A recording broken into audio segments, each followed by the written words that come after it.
oya mbere ya byose ni business yunguka. Gutera inyanya ni business, guhinga inyanya ni business yunguka cyane. Irunguka cyane. Icyo ni ikibazo cyiza cyane ariko. Yego. Ibi byose bindi wabikora waza tukakwigisha ukabikora. Yego. Hari ikintu sa nuvuga cyane kugira ngo hari ikintu oya reka nzamure nejwe. Hari ikintu cyitwa guhinga contresaison. Guhinga contresaison. Reka mbisobanurireho gato. Yego. Ku bakunzi bacu ndabasujaho muri hose. Ubushize naberetse umuntu wabigize umwuga guhinga inyanya, ariko ndavuga ngo nzasubirayo mubaze niba kuko guhinga inyanya ari business. Kuko abantu benshi twaganiriye bambaje icyo kibazo arabasti se guhinga inyanya ni business. Ndavuga ngo ndashaka amakuru aturutse kuri nyir'ubwite. Ariko nawe ndavuga ngo ese ni gute ushobora kwita ku nyanya mu gihe kimara kuzihinga? Aha ngaha ndashaka kuvuga ku miti ushobora gukoresha ariyo nshaka kwaza kudusobanurira. Harimo n'indi kandi ndi kubona hano ngo bita roketi. Ibyo byose ndavuga ngo reka nzasubireyo tubwire abakunzi bacu badukurikiye uko ushobora kwita ku nyanya wahinze zikakubyarira umusaruro, ndetse kandi n'uburyo izo nyanya zishobora kuba business koko ku buryo wari wese yakwishoramo akaba yazihinga. Ese bitwara izihe mbaraga? Ibyo byose nibyo ushaka kwa tuganiriza kandi akaduha amakuru yose yimbitse. Ndabasaba murebe ikiganiro kirangire kuko uraza kwigiramo byinshi, wumve nimba nawe wajyamo imbaraga za byagutwara, wumve nimba nawe kandi wakorera amafaranga muri ubu buhinzi. Kuko kuri Mr Tech Rwanda ndashaka ko bizamera nk'ishuri, abantu bose bakamenya ngo iki ngiye guhinga kirunguka, gisaba izihe mbaraga, ese ndabijyamo gute? Ibyo byose nibyo bahishiye muri iki kiganiro kiryoshye cyane.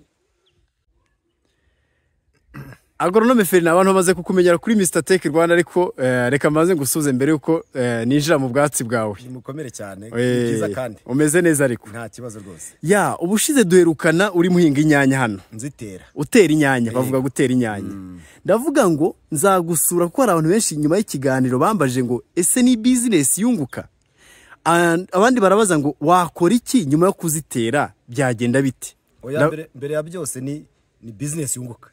Gutera inyanya ni business, guhinga inyanya ni business yunguka cyane. Irunguka cyane. Urakoze, turandaza kukagarukaho ko ngako. Rero naravuze ngo reka nzagusure unganirize n'abakunzi bacu baganirize, kuko abantu benshi bari kudukurikira bashaka kumenya uko wita ku nyanya. Ese ni izihe mvune ziba zirimo? Ese nk'umuntu ushaka gutangira ubuhinzi bw'inyanya yakwiringira iki kugira ngo atumva ngo ni ibintu byo kwita ujyamo?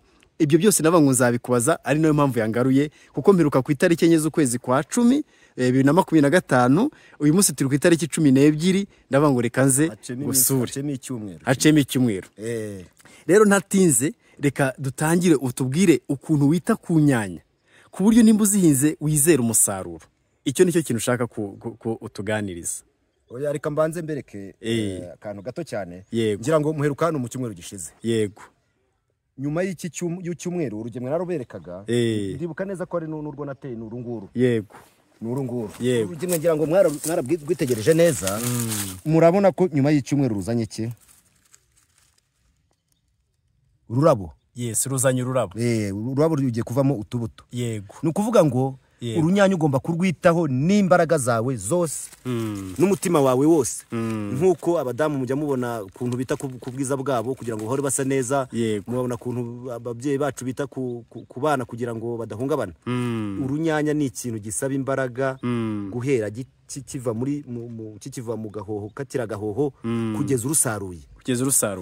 Kuko nk'ubu ngubu jewe sinshobora kurara ntageze hano byibuze 2 ku munsi. Urakoze cyane, ndashaka utubwire uko urwitaho ni mu buhe buryo. Fata umuntu ni mushyashya ushaka guhinga inyanya, araza kwita ku runyanya gute agiye amaze gutera. Ubwo twasubira inyuma gatoya tugahera muri pepiniere, aho zikurira. Kakira akabuto. Akabuto tugashyira, nababwiye ko tugatira mu ifumbire nziza. Iboze neza. Je nkunda gukoresha inkoko. N'izindi bazikoresha, ariko ubwo ngubwo byagusaba izindi mbaraga. Byagusaba kongeramo indi myunyungugu n'andi mafumbire. Hanyuma tukavanga n'umucanga tugashyira mu gitaka cyiza, kitarimo udukoko, kitarwaye. Waba ukeka ko harimo udukoko ukagisteriliza. Ukaba wakwica utwo dukoko. Ukoresha imiti, harimo yica udukoko, harimo yica uduhumyo, yego bakunze kubyita ngo bya bindi bitera za kirabiranya ngira ngo muranabibona ahangaha ibintu byita ngo bya kirabiranya tegereze neza ubundi nk'urunyanya rwacu rwakagombye kuba rusuku nguko yego urabona ahangaha rurarwaye ni ukuvuga ngo rero ibyo byose ubihera muri pepiniere urunyanya rwacu rumaze gukura ukaruzana naberetse uburyo baruteramo ukarutera mu ifumbire nabwo nziza wabanje kureba ko iboze neza itarimo iminyorogoto itarimo amajeri kuko iyo uteye gatoya murabona urunyanya rwacu noneho murabona ko ukuntu rungana ukurikije uko mwarubonye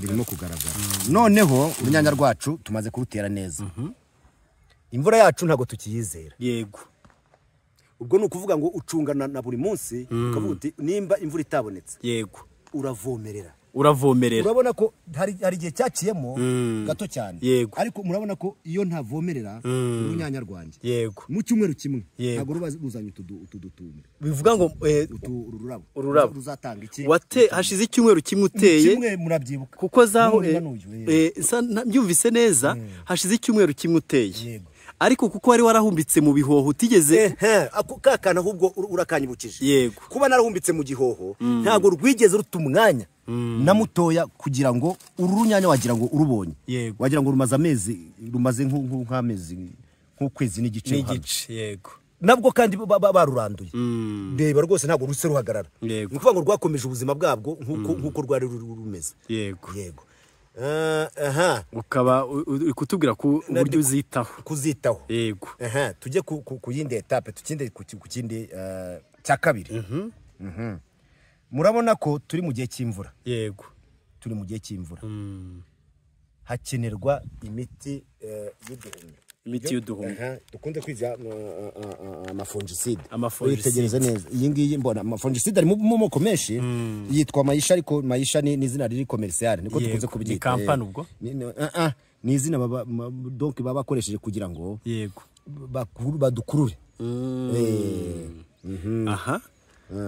noneho ugakoresha iyi miti ugakoresha ino miti noneho muri kwa kwihuta kwacu ndagenda nyibasobanura muri kwa kwihuta kwacu kugira ngo igihingwa kizamuke cyihuse iyi ni ifumbire y'amababi yego bakunze kwita ngo na mayiziguro nayo uyashyiraho ni ukuvuga ngo bitewe na kampani ikora amayiziguro ashobora kubamo amoko menshi yego hari izo bita za koda ariko izi ngizi nizo bita iziguro yego hari makoda aturuka mu ntuza hari amadiyayiguro aturuka muri Amerika hari n'andi yego ariko hano ku isoko yose arahari ariko biterwa n'iyo giye menyereye gukoresha yego noneho ku cyo gusasira iyi ziguro ndagira ngo ntindeho gato kuri no iziguro yego batazagenda ngo bababwire ngo ni ziguro murabona ko turacyari mu gihe cyuko igihingwa cyacu kiri kuzamuka gikeneye iki gikeneyemo cyane yego uyu mubare ubanza uyu yego niyo bita azote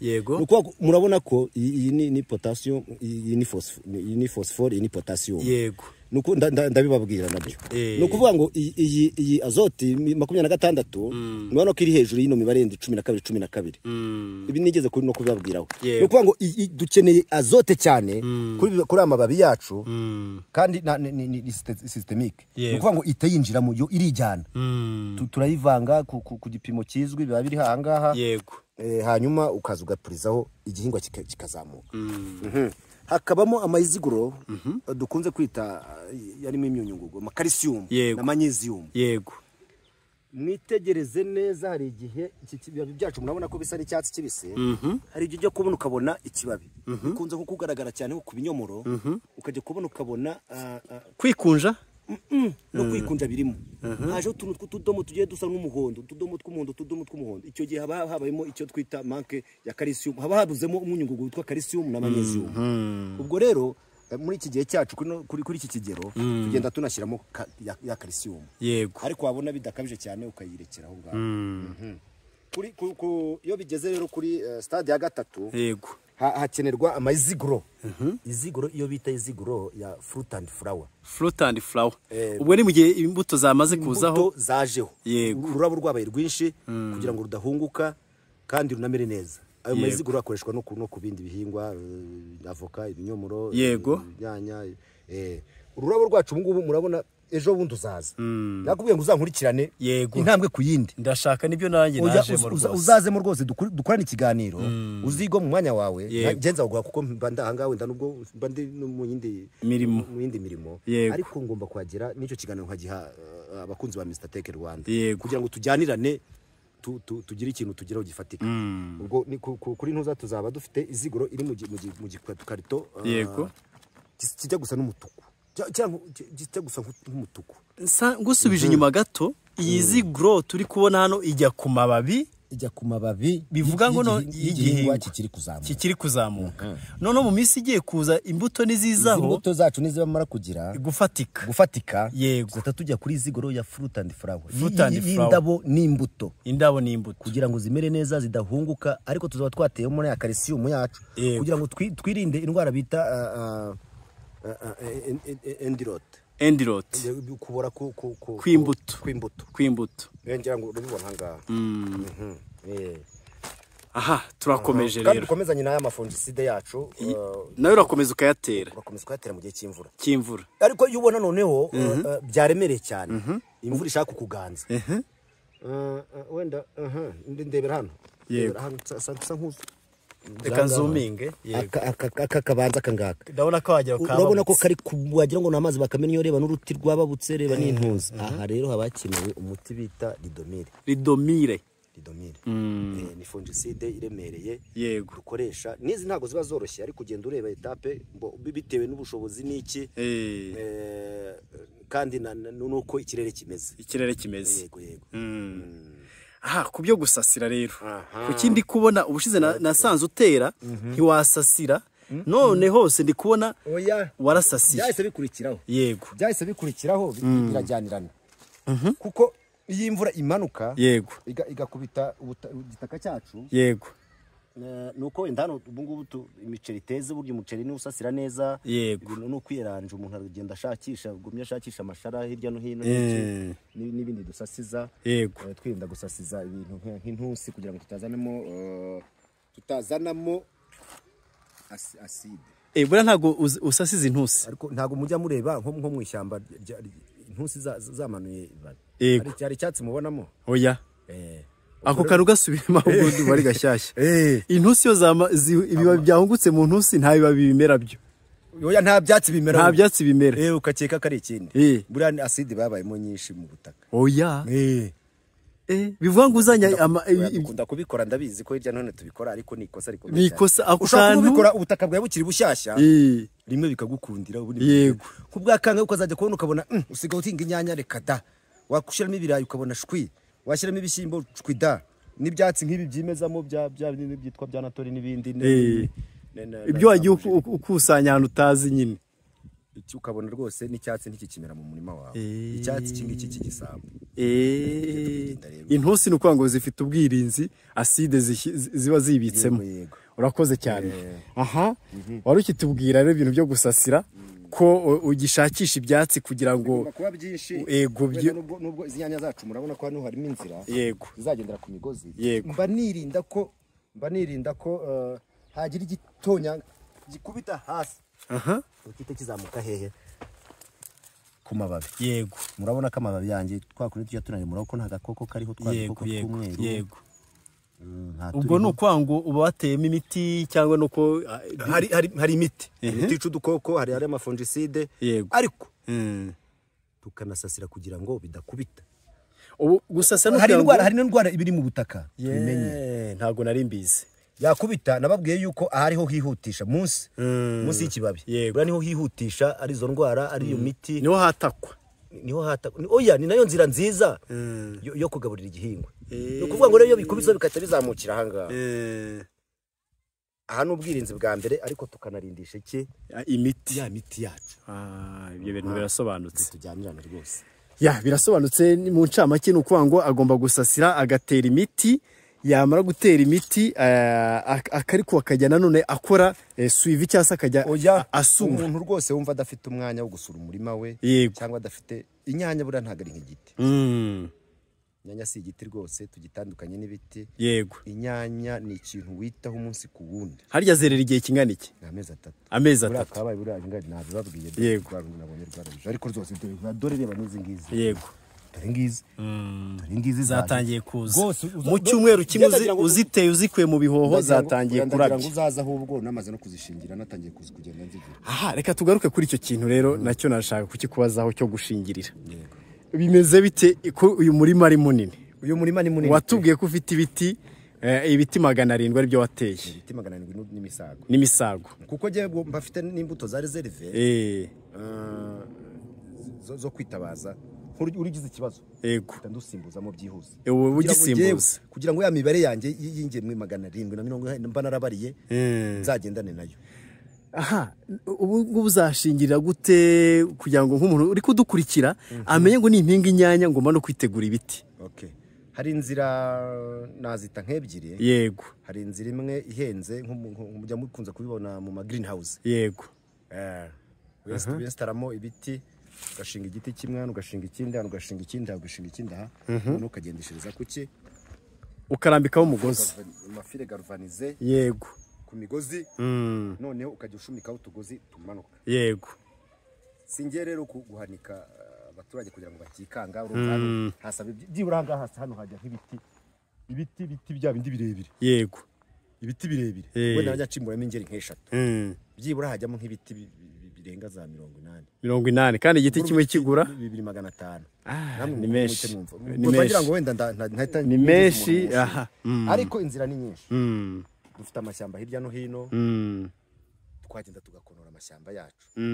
Sibyo? Yego. Tugashaka igiti gikomeye. Yego. Kuko izi nyanya ziraremera. Bazazana igiti kigize. Yego. Tukagishinga iki giti. Noneho tugenda dufata utugozi. Yego. Urabona? Yego. Nika mfate nk'agati hariya gatoya. Wafata ntacyo kakahagije. Igiti cyacu ugishinze neza ariko ntugishinga hano kugira ngo udacimize ugishinga hirya kubera ko itarajya hirya ikashinga hajewe ntago ari akagati ariko n'urugero aha ngaha ugashinga igiti cyacu aha ugashinga igiti cyacu. Yego. Inyanya rumaze kuzamuka rugeze nk'aha unkurikire neza. Yego. Hari utugozi twabugenewe. Yego. Ariko utanadufite twabugenewe agenda ukagura ya migozi y'imigwego cyangwa se ukagura hariya makamba bafunga imishipiri ya okay. Noneho ukajya ufata urya. Yego. Ukajya ufata urya nunkurikirane niyo wabona zira ndodozo na supanete. Oya supanete ntituzikoresha. Ntabwo supanete muzikoresha zikubera iki? Tuzamena nk'abandi baziha bakajya kuzororeramo inkoko. Ya nukubera iki? Oya supanete zifite icyo zagenewe kuraramo. Hanyuma urumva bambabarire wankurikiranye. Yego. Ukakazirika neza. Watera nka gutya rugeze nkanga ukayitongera ukagafungaho. Ikindi. Yego. Ikindi rwose. Yego. Izi nyanya zacu ntago ari kwa kundi tuvuga ngo inyanya zacu zirazamutse zise ngo zizana amashami. Sibyo? Si meza se? Bira ni ibisambo. Amashami ntago ari meza. Dore ngubu cyane neza bisambo byatangiye kuza. Uretse unyereke neza. Akanga ngakuraho nitonze ukoresheje sekateri yabugenewe. Cyangwa se turadukasi dutoye. Nukwanga udushami tuzaturika hasi uzadukura. Mbereke. Akangakuraho. Yego. Akangakata. Yego. Ntabwo ngakata ngo negereze kugira ngo za ndwara zacu zitete ziza. Yego. Zite zifata ku ruti. Nuko kazuma kwihungu. Yego. Ukagakata iki. Ibi ni bibabi bishaje. Ibi ni bibabi byashaje. Noneho hari turikamo hano twibisambo. Yego. Yego. Ubwo zizazamuka nizigera kuri no stade yanjye ururabo rwa mbere rwaje. Yego. Ururabo rwa mbere rwaje murarubona. Dore nguru rwose zooming urarubona. Cyangwa ruragaragara. Ririmo ruragaragara. Munsi yawo nta kintu na kimwe uba ugomba kugiramo. Ko numva ari tekinike ni isomo ntabwo ari ibintu byo kwisukira utarakurikirana. Ibintu byo gusukira rero kuko n'ibindi bihingwa bisukira natwe kiri kugenda kidutengura. Yego. Urabona ko hano hatakaye ngubu nuko izuba riri kuva ari ryinshi ndaje mpite nshyiraho umuntu avomerera. Ubu ugiye kuvomerera ubwo rwose icyo ngicyo nta kuvuga ngo mu gihe cy'imvura n'iki dore cya gisambo noneho reka nkwereke kuri uru nguru. Yego ndabona rwazanye ahubwo n'intuza nyinshi. Yego tegereze neza. Banzu uzuminga ahangaha ndikuherekana ahangaha aho imbuto za mbere zaziye ngizi hano. Agasambo wakabonye dore ngaka iyo ucunze naba akangaka iki kirazamuka nacyo kikaza kikaganda. Ongera ukanyereke dore ngaka nakabonye ugakatara n'iki nari zikora agashami ukata iki kibabi cyacu ukahita unagahunguramo ugakata kiriya kibabi ukagahungura ukaza ugakata iki kibabi ukazamuka ukagahunguramo. Ni ukuvuga ngo urunyanya urukurikirana umunsi kundi dore nk'aka ngaka ko kari kazamutse kabutitse. uretse gato nkerekane nako ku buryo abadukurikiye bazajya bamenya ngo iki ni igisambo kuko abantu benshi baba bazi ko dore ngaka wakabonye ndi kukabona kameze nk'agashami. Dore ngaka gashami dore no kurindi shami dore ngaka. Yego dore no kurindi ngaka. Yego ndi kutwerekana. Ibi ni ibisambo bibi bitabiza bitatu by'intuza. Bivuze iki bisambo nukuza bigakonsoma bitazera. Bigakonsoma bitazera. Ibi ntacyo bituma rero rwose. Nari amababi. Nge narinzi ko nabireka nkavuga ngo nabyo bizera. Ari gihe haza utuntu none tukaza tumeze nk'utubiye. Yego tugatuma wa musaruro wacu urunyanya rutaba runini ntube munini. Yego n'iki byose. Kandi ikindi cya kabiri cyo gukonora hari hasi. Urunyanya ruraje ruzamuke ruzatangira nko kuri no stade. Yego hano hasi nta kintu kizaba kiriho. Urumva? Yego uruti ruzaba rukomeye turutera umuti. Urumva? Noneho n'iki gitaka cyajya gikubita kigatarukiraho. Hano hari hazaba harakomeye. Handi nagiye pruning handi nagiye ukonora hazaba harifunze harakomeye naranahakingiye. Igiti cyacu kizamuka. Niyo mpamvu izi nyanya ntabwo zimeze nk'azandi duhinga. Kandi duhinga bisanzweho n'ahangaha hose. Ahangaha ubona haba hagize gute haba hasasiye kuko ziguma hasi. Yego inka ziraruma ziraryama zikagenda zikaganda. Yego niyo mpamvu uba ugomba gusasira umurima wose. Ariko kuri izi zacu yego izi ngizi tuzarwana nazo. Biriya bisambo uzamuka nigera nk'ahangaha uteje mpaka ruzamutse. Aha twakwibutsa abadukurikiye ubwoko bw'izi nyanya wahinze. Izi ni gama ni F1 na hybrid F ni tomato nyine F1 na hybrid. Yego mu bwoko bwa gama. Aha tujya tubona abahinga ibirayi abahinga ibigori basukira. Ku nyanya umuntu arasukira. Izi zacu ntabwo tuzazisukira. Ntabwo muzazisukira. Narizi ko izi zacu rwose tuzazisukira. Ngira ngo mujya mubibona no mu ma greenhouse. Yego nukuziteramo zikazamukiramo. Greenhouse byo byo binoroshye tugashyira muri cya gihoho. Yego direct. Bivuga ngo mu gihe hari igice kinini cyasigayemo. Hari igice kinini cyasigayemo. Erega biriya byo gusasira bikururwa na kwa kundi twategura. Ndaba gusukira. Biriya byo gusukira bikururwa n'iki? Na cya kintu cyacu cyo kurandura iki? Urubuto. Yes ingemo. Warurandura kugira ngo nkurikirane neza. Iyo ururanduye ukaza kubera kwa kwishakisha kwa kundi imizi ishakisha. Yego yareka nkuri iki kintu za. Yego banarebe naho zigeze naho bazibonaga. Urabona ko ahereye kubera ka gasaso karimo. Yego urabona ko urunyanya rwacu nta muzi ubona hano. Nta muzi ntabwo wabona. Bivuga ngo hari igice kinini nacyo gishobora kuba kiri hasi. Nzisukira nzishaka hiki. Ko sinari nkazi. Byaho icyo nzakora ninjya kongera indufumbira ariko reka nabyo mbibabwire. Yego ari gihe ureba nk'ubitewe n'umurima wawe ifumbire ukabona iri kugenda igabanukamo. Yego ni azote navugaga wenda azote babaye nkeya yo ku mababi. Yego wenda n'ifumbire yacu twateranya ari nkeya. Yego icyo gihe tubigenza gute? Dukoresha inyongeramusaruro ari byo tukunze kwita amafumbire y'imvaruganda. Yego ifumbire yacu tubanye nkeya. Yego no kuvuga ngo tutatuza hano inyuma. Murabona uburyo nateyemo n'akantu n'ukuntu asize ikinogo. Yego ahangaha no kwitugira urutya.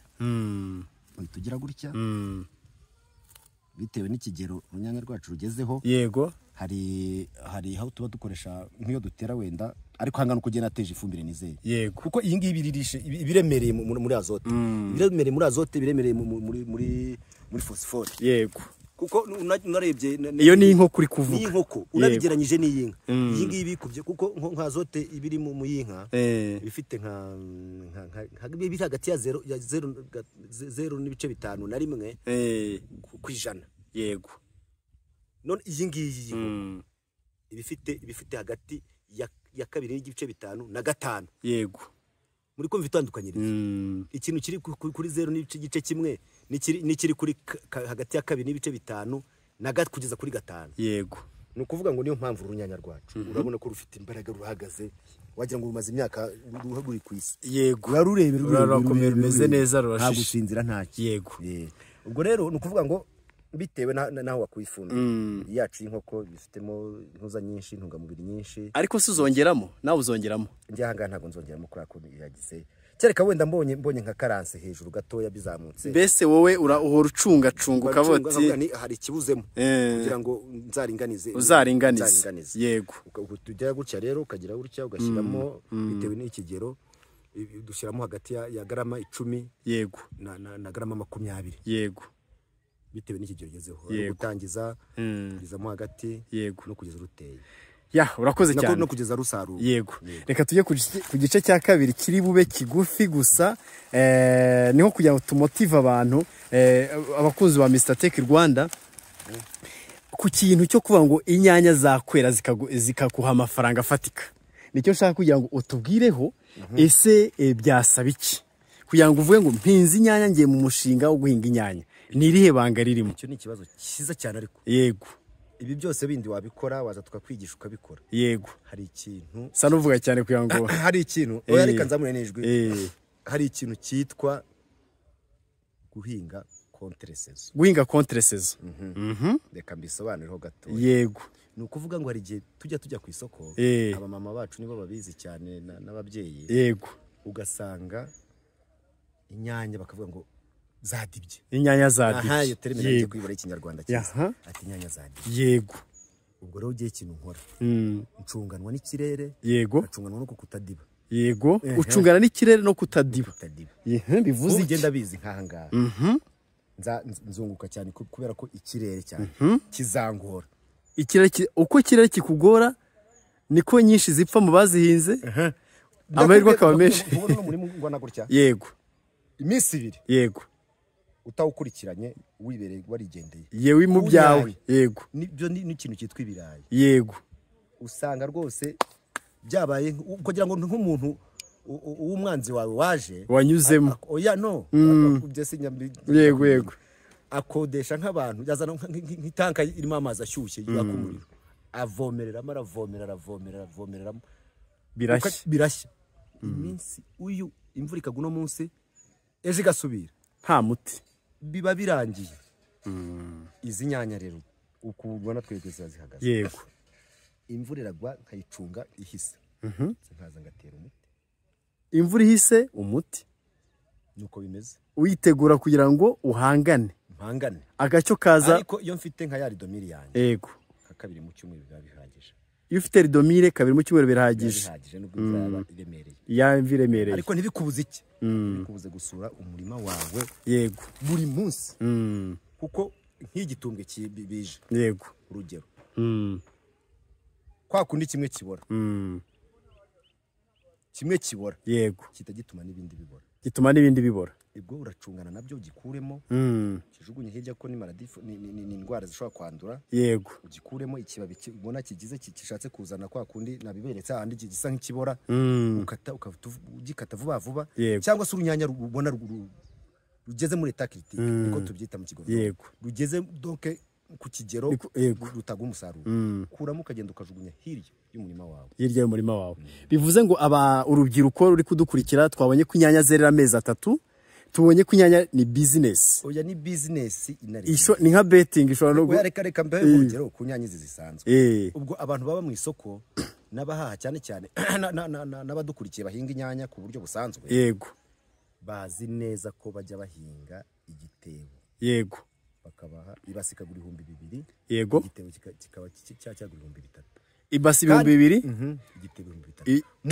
Mu gihe hari igihe bajya bazigurisha bikagera ku 20,000. bazigurisha bikagera ku bihumbi 20. bo barabizi ibyo. Ni ukuvuga ngo tubonye ko kugira ngo ni business harimo kashi ariko ukaba wahinze muri contre saison.